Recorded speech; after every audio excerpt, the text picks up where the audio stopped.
الحمد لله رب العالمين والصلاة والسلام على سيدنا محمد وعلى آله وصحبه أجمعين. أعوذ بالله من الشيطان الرجيم. بسم الله الرحمن الرحيم. هو الذي أرسل رسوله بالهدى ودين الحق ليظهره على الدين كله ولو كره المشركون. Assalamu alaikum wa rahmatullahi wa barakatuh. My dear brothers and sisters, I'm very happy that all of you are here today for our 11th annual Sirah conference. 11 years. Alhamdulillah. I hope, inshallah, tonight is going to be, both beneficial and enjoyable for all of you. Our topic for the conference, for the Sirah conference, as you know, is Muhammad sallallahu alaihi wasallam and his community. My talk tonight will focus a little bit on the mission of our Prophet sallallahu alaihi wasallam, and then more about how it relates to our context today. So I recited Ayah 9 from Surah As-Saf. Here's a translation.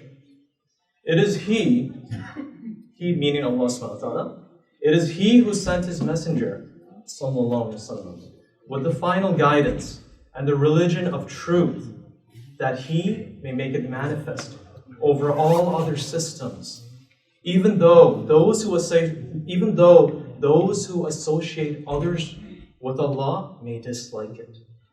So basically, the mission of our Prophet sallallahu alaihi wasallam was to establish the deen of Allah here in this world, over all other systems. So, a lot of us, when we learn about Islam, we think of it as just a mere religion. But if you think about the word religion, especially how religion is used today, it basically consists of three things: a set of beliefs, customs, and rituals. That's it. So we think about the 5 pillars commonly. Commonly, when many of us think about Islam, we just think about that. But Islam is more than that. Islam is a complete way of life, a complete deen. And this is something that our Prophet sallallahu alaihi wasallam, with the help of Allah subhanahu wa ta'ala and the help of the Sahaba, he was able to establish in Arabia. And then, of course, the righteous Khulafa, they spread Islam even further. But unfortunately, as those of us who know the history, it didn't last. The righteous Khilafah, as we once had it, it changed into something else.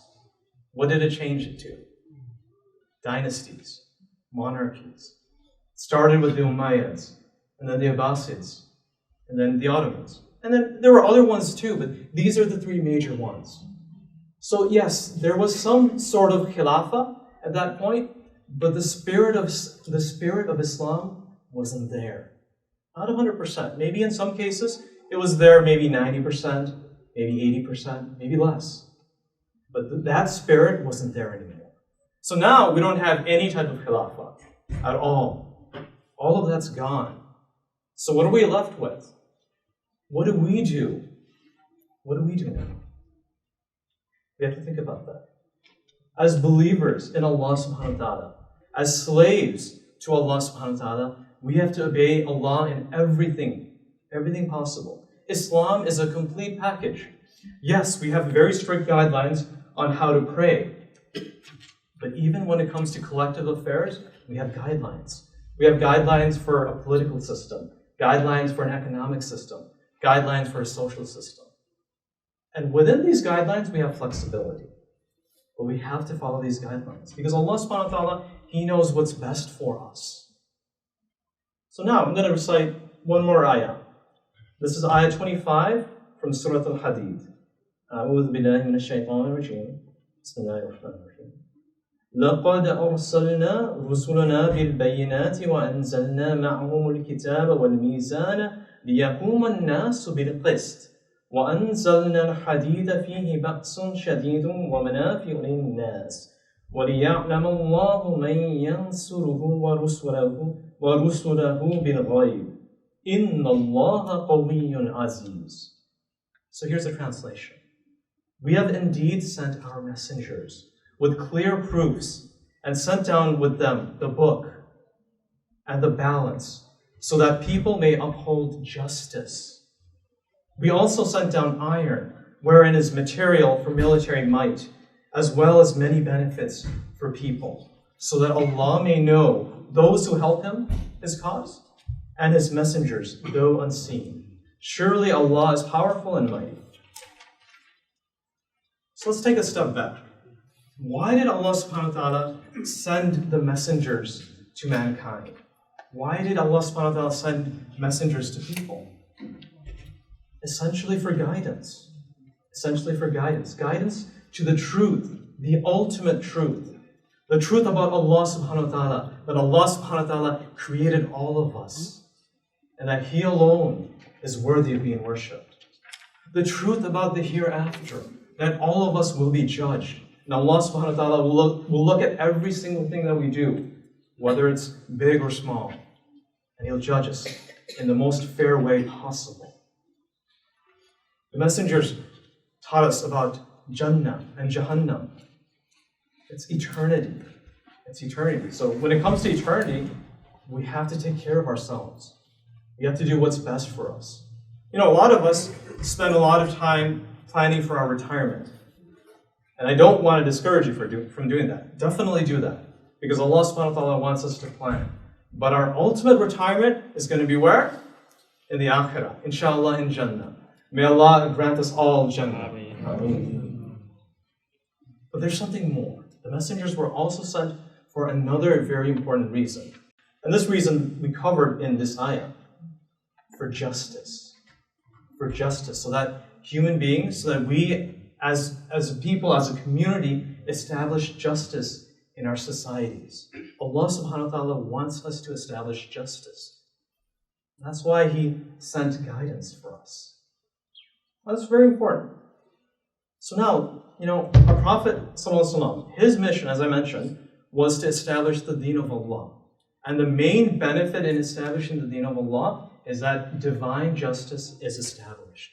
Justice for everyone. Justice for Muslims, justice for people of other faiths, even justice for the animals, the plants, and the environment. The sense of justice is so amazing. A lot of times when people are asked about Islam, tell me about Islam, people say Islam is a religion of peace.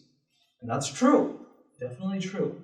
But what I like to say is that Islam is a religion of justice. Because without justice, you will not have peace. You will have oppression.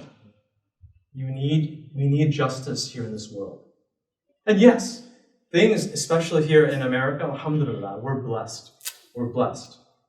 Things are more just in America than in most other countries, including Muslim majority countries. And for that, we should be grateful.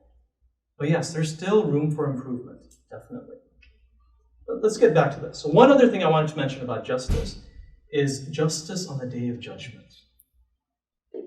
It's an amazing thing. Allah subhanahu wa ta'ala, as we all know, His mercy and compassion is more than we could ever imagine. But at the same time, His mercy and compassion does not negate His sense of justice. So we can understand it like this. So no matter how big of a sin that we commit, as long as we repent sincerely to Allah subhanahu wa ta'ala, He will forgive us. And that's a guarantee. And the mercy of Allah is that even if we don't repent for certain sins, He might still forgive them. That's at His discretion. That's at His discretion. The only thing He's not going to forgive, that's mentioned in the Quran, is shirk. If someone dies committing shirk. But other than that, Allah subhanahu wa ta'ala could forgive everything. That's His sense of mercy. But Allah subhanahu wa ta'ala also has a sense of justice. When it comes to us violating the rights of someone else, if we ask Allah subhanahu wa ta'ala to forgive us, is that going to be enough? That's not enough. We have to seek forgiveness from the person that we harmed as well. And many times, and we have to be smart. As believers, we have to be smart. Many times when you hurt someone and you ask forgiveness from them, it's not a good idea because it's going to open up old wounds. So in many cases, what you need to do is find another way to make it up for that person, make it up to that person. One example is doing some sadaqah jariyah.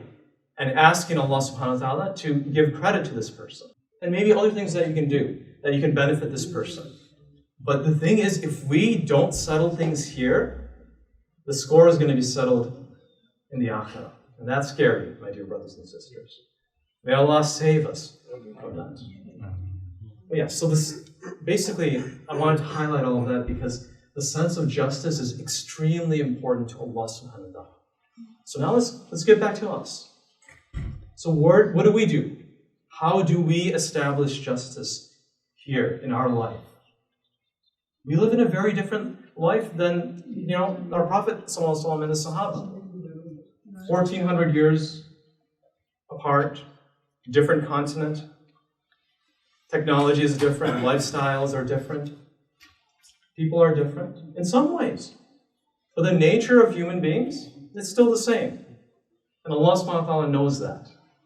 And that's why the Quran, even though the Quran was revealed 1,400 years ago, it is still as relevant today as it was back then. And even if Allah subhanahu wa ta'ala knows how long the world is going to last, even if the world lasts 1,000,000 years, the Quran is still going to be valid for that time. But yes. So another thing that's also valid is the Sirah. The Sirah, that's what we're studying. That's what we're discussing.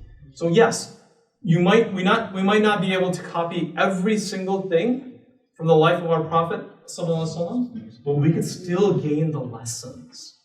We could still gain the lessons. So I want to talk about 4 lessons. So 4 lessons. And these are 4 lessons that we can all apply. First lesson is dawah. Dawah. And what does dawah mean? It's to invite and propagate the message of Islam. And this is something that, we should do. Our Prophet ﷺ, he did this immediately. Who was the first person he spoke to after receiving revelation? His wife, Khadija, radiallahu anha. And then he continued with his household. And then he went to his best friend, Abu Bakr. May Allah be pleased with him. And Abu Bakr, he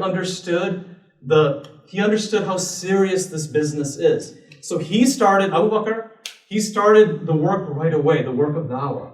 So he was able to, with his dawah, he was able to convert many of the greatest Sahaba, including Uthman, Abdul Rahman ibn Auf, Sa'ad ibn Abi Waqqas, among others.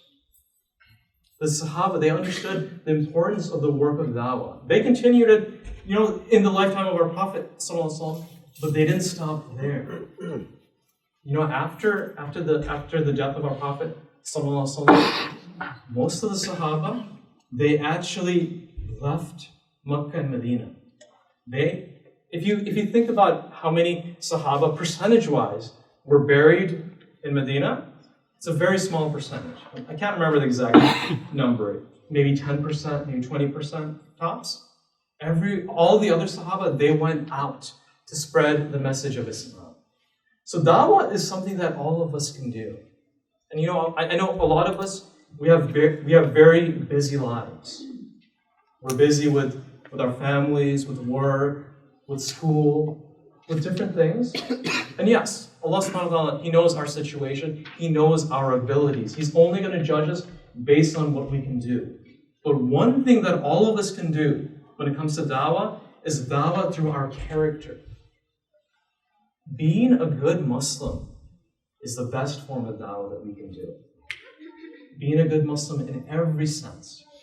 So being a good Muslim in terms of our obedience to Allah subhanahu wa ta'ala, but also in terms of how we treat our family members, how we treat our relatives, and our friends, and our community members, and our neighbors. These are all ways that we can improve ourselves, improve the image of Islam. And these are ways that we could spread Islam to people. Because unfortunately, there is a lot of Islamophobia nowadays. But if you think about it, there was Islamophobia during the lifetime of our Prophet ﷺ as well. The Quraysh and even the uncle of our Prophet ﷺ, Abu Lahab, they spread lies about our Prophet ﷺ. They said he was a madman, he was a magician, he was someone who tried to break ties between parents and children, between siblings. These are the lies they spread about our Prophet, sallallahu alaihi wasallam. And yes, it hurt him. Yes, it hurt him. And the lies that these Islamophobes are spreading about us, yes, it hurts. But it's a challenge that we have to overcome. We can't just sit back and complain. We have to take a proactive approach. A non-Muslim who's been listening to Fox News and other forms of Islamophobia, every person that we touch, we shatter the illusions that they had about Islam. So this is something that all of us can do. And it doesn't require any extra time. All we need to do is be a good Muslim. Be a good Muslim. Be a good Muslim, but in everything. Not just, praying and fasting. That's not enough. Allah wants more from us. And of course, as we all know, our job is not to convert people. Our job is to present the message to people in the most beautiful way, in the most effective way. And that's what we need to do as a community. So that's lesson number 1. Lesson number 2 is organization. And alhamdulillah, Dr. Bukhari, he actually said a lot of the things that I was going to say, so I'm not going to talk about it too much. But organization, working together as a group effectively, trusting your leaders, having faith in your people, leading people because you actually care about them. These are all things that our Prophet ﷺ did, and his Sahaba did as well. So, matching the right people to the right job, as Dr. Bukhari said. That's important. That's an important aspect of leadership. And yes, learning from the Sirah is very important. But at the same time, we should take advantage of modern knowledge as well. The modern principles of servant leadership, it closely resembles the leadership style of our Prophet. So that's something that we need to look into as well. Servant leadership. Our ummah needs leaders. Real leaders who can organize, who can motivate, who can make people optimistic, inspire them, so that they can all serve the cause of Allah subhanahu wa ta'ala. That's what we want to do. We don't want leaders who want to lead only for fame or wealth or power. That's not a real leader. A real leader is someone who uses his or her abilities that Allah subhanahu wa ta'ala has given them to serve the cause of Allah subhanahu wa ta'ala. To serve the cause of Allah subhanahu wa ta'ala and to serve the people. That's what we need. Third lesson is purification and development. Purification and development. So this was done by our Prophet ﷺ primarily through the Quran itself. The Quran, pondering over the Quran, reciting the Quran during the night. These are things that the Sahaba did. And our Prophet ﷺ did as well. But these are things that changed the way that they thought. It changed their hearts. It made them the amazing people that they became. Because as we all know, the Sahaba, many of them, they had not so good lives before, to put it lightly. Some of them were actually, criminals or involved in major sins.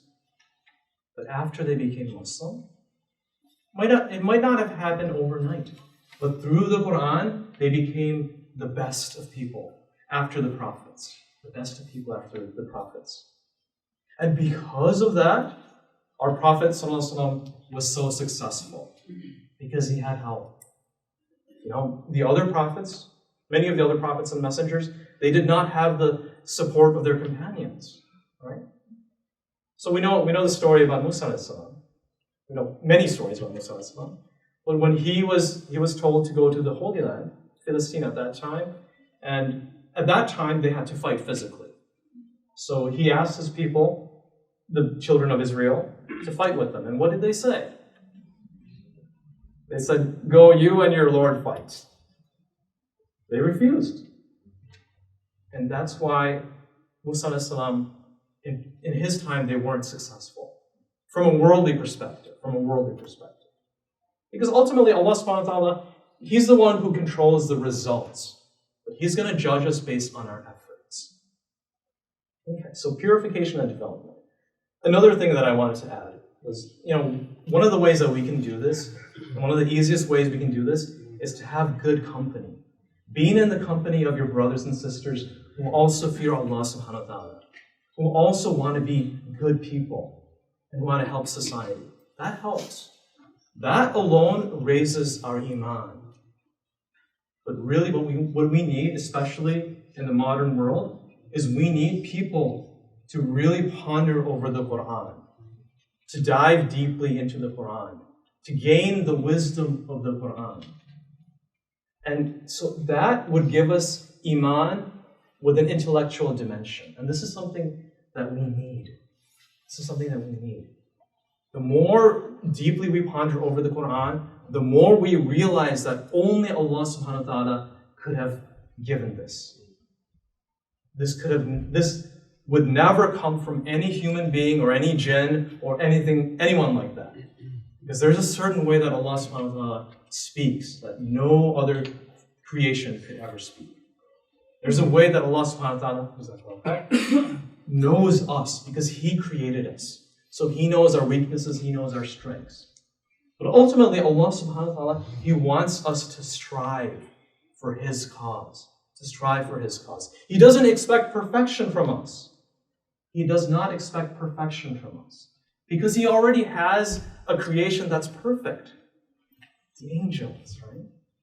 So Allah subhanahu wa ta'ala, He expects us to sin, to make mistakes, but at the same time, He wants us to rise up every single time and try harder.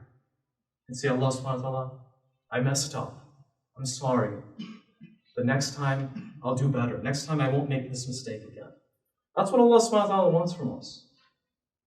So purification and development. Another thing I want to add, and this is something that we sometimes neglect, is whenever we talk about development, especially in a masjid or Islamic organization, we talk about learning fiqh, learning aqidah, learning tazkiyah, all these Islamic subjects. And these are all important and we have to learn them. But at the same time, we have to focus on quote-unquote secular knowledge too. We have to develop ourselves professionally. We have to understand how society works, how the world works. We have to study history. We have to study sociology, how people interact with each other, civilizations, all of these things. And then, we have to also develop our skills. Because ultimately, we want to develop our skills to benefit this deen, to benefit the deen of Allah subhanahu wa ta'ala.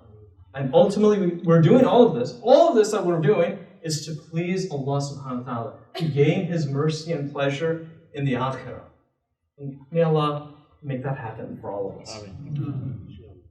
As long as we do something permissible, of course, as long as we do something permissible for the pleasure of Allah subhanahu wa ta'ala, it becomes worship. It becomes ibadah. And in some cases, spending some time developing yourself, even in secular abilities, that could be better than praying tahajjud. That could be more effective and more beneficial for our community than praying extra tahajjud. But Allah subhanahu wa ta'ala knows best. So I'm not going to say what's better or worse. But at the same time, like I said, we have to be smart. We have to be, as Dr. Bukhari said, we have to be strategic. We have to look at our situation that we have and then do the best that we can, inshallah. All right, so last one that I have is activism. Activism. So we need to be active members in the greater community and strive to make a positive difference. One of the things that our Muslim community struggles with is identity. Especially those of us who were born in a different country, or even those of us who are children of someone born in a different country. We struggle with identity. A lot of times, we tell our parents that, I have Muslim friends and then I have American friends. We're all American. We're all American. And we have to feel in our heart that this is our country. This is our country. We have a right to be in this country. And we have a right and a responsibility to improve things in our country because this is our country. If we were somewhere else, would we not do the same? We would. Inshallah, we would. So one of the things that we have a responsibility toward is promoting what is good and speaking out against what is evil. This is our responsibility as an ummah, as the ummah of our Prophet sallallahu alaihi wasallam. Promoting good, I'll say it's simple. Not necessarily easy, because that requires time and dedication and sacrifice. But it's simple in the sense that, you're not going to get much opposition from it. If we do relief work, no one's going to criticize us. No one's going to criticize us. But the moment we start speaking out against injustice, we're going to face opposition. Some opposition. It depends on the level, of course. But, if we speak out against what is commonly known and commonly accepted as injustice, we will get allies as well, even from people of other faiths. So, some simple examples. Institutionalized racism. That's a big one that we have today. Economic exploitation. Unjust wars. Unjust political wars. So these are things that we have to speak out against. And yes, we might get criticized, we might face some resistance, but this is our moral obligation as American Muslims to do that. And don't let anyone tell you that you're not patriotic. It's patriotic to improve your country. So let's do it, inshallah. So we can't shy away from this work. And as I mentioned before, the conditions of justice are amazing in the United States. In other countries, we can't even talk like this. In other countries, we can't even in Muslim majority countries, we wouldn't be able to have a Sirah conference like this. Everything would probably have to be scripted. So we have to count our blessings. We have to be grateful to Allah subhanahu wa ta'ala for everything that we have.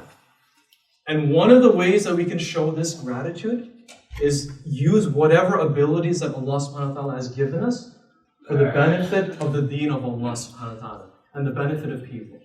And this is something that we owe to Allah subhanahu wa ta'ala, we owe to our deen, and we owe to our society. Things aren't perfect here. There's always room for improvement. So we need to strive toward improvement. Another benefit to activism, and I touched upon this a little bit. I'm sorry, I'm going to go maybe a little bit over time, but I'll try not to go too much. Because we still have to pray Isha and then we'll eat inshallah. But another side benefit to activism is that through this, we can change the image that others have of Muslims.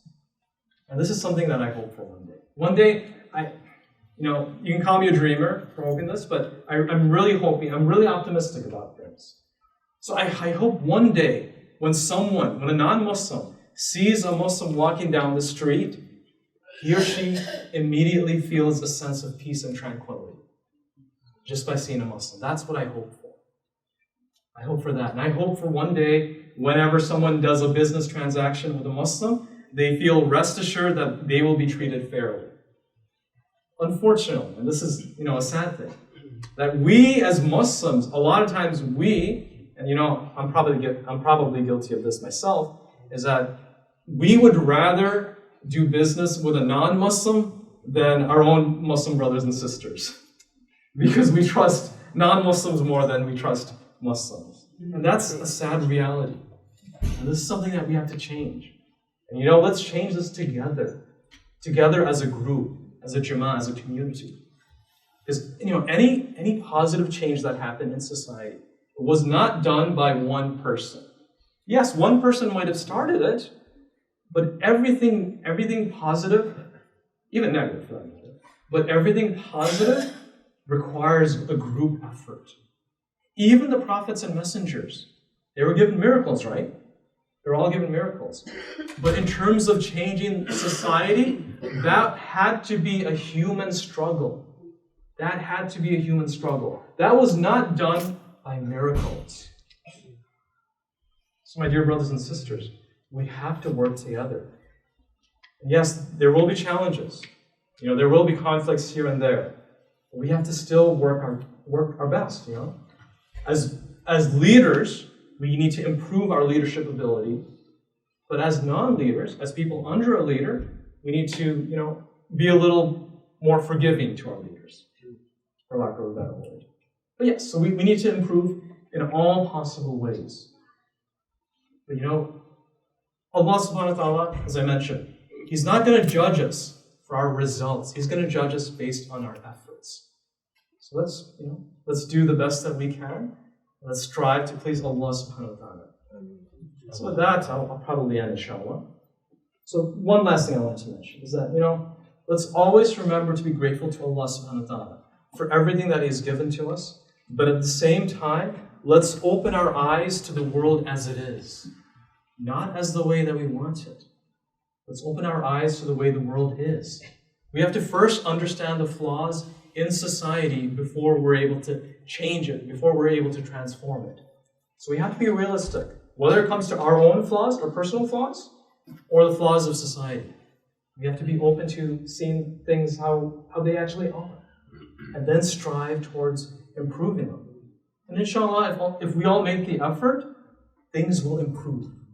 Things will improve, inshallah. So let's all be optimistic and, let's do our best. But may Allah subhanahu wa ta'ala always guide us and accept our efforts, however big or little they are. And may He grant us mercy and pleasure in the akhirah. سبحانك اللهم وبحمدك نشهد أن لا إله إلا أنت نستغفرك ونتوب إليك. جزاكم الله خير والسلام عليكم ورحمة الله وبركاته.